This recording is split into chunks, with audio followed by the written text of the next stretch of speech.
কিশোরগঞ্জের মিঠামইনে জুলাই আন্দোলনের একাধিক মামলার আসামি মদ্যপানে নৃত্যে মেতে ওঠা নিষিদ্ধ ঘোষিত আওয়ামী লীগ নেতা ওমর ফারুক ভূঁইয়ার ভিডিও সামাজিক যোগাযোগ মাধ্যমে ভাইরাল হওয়ার পর এবার কাজের মেয়েকে ধর্ষণ চেষ্টার অভিযোগে দায়েরকৃত মামলায় গ্রেফতার করেছে পুলিশ। শুক্রবার বিকেলে আদালতের মাধ্যমে তাকে কারাগারে পাঠানো হয়।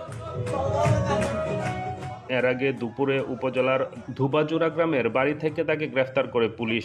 গ্রেফতারকৃত ওমর ফারুক ভূঁইয়া মিঠামইন উপজেলার ধুবাজুরা গ্রামের রমেজ উদ্দিন ভূঁইয়ার ছেলে।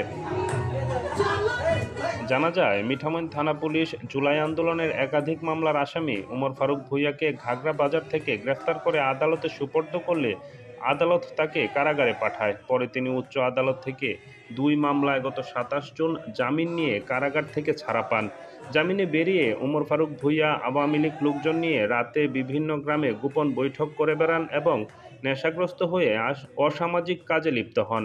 এদিকে তার ঘরে কাজকর্মে নিয়োজিত এক মেয়েকে ধর্ষণ চেষ্টার অভিযোগ করেন। এ ঘটনায় ওই কাজের মেয়ে বাদী হয়ে শুক্রবার সকালে ওমর ফারুক ভূঁইয়ার বিরুদ্ধে মিঠামইন থানায় নারী ও শিশু নির্যাতন দমন আইনে মামলা দায়ের করেন। ওই মামলার পর আজ দুপুরে তাকে গ্রেফতার করে পুলিশ।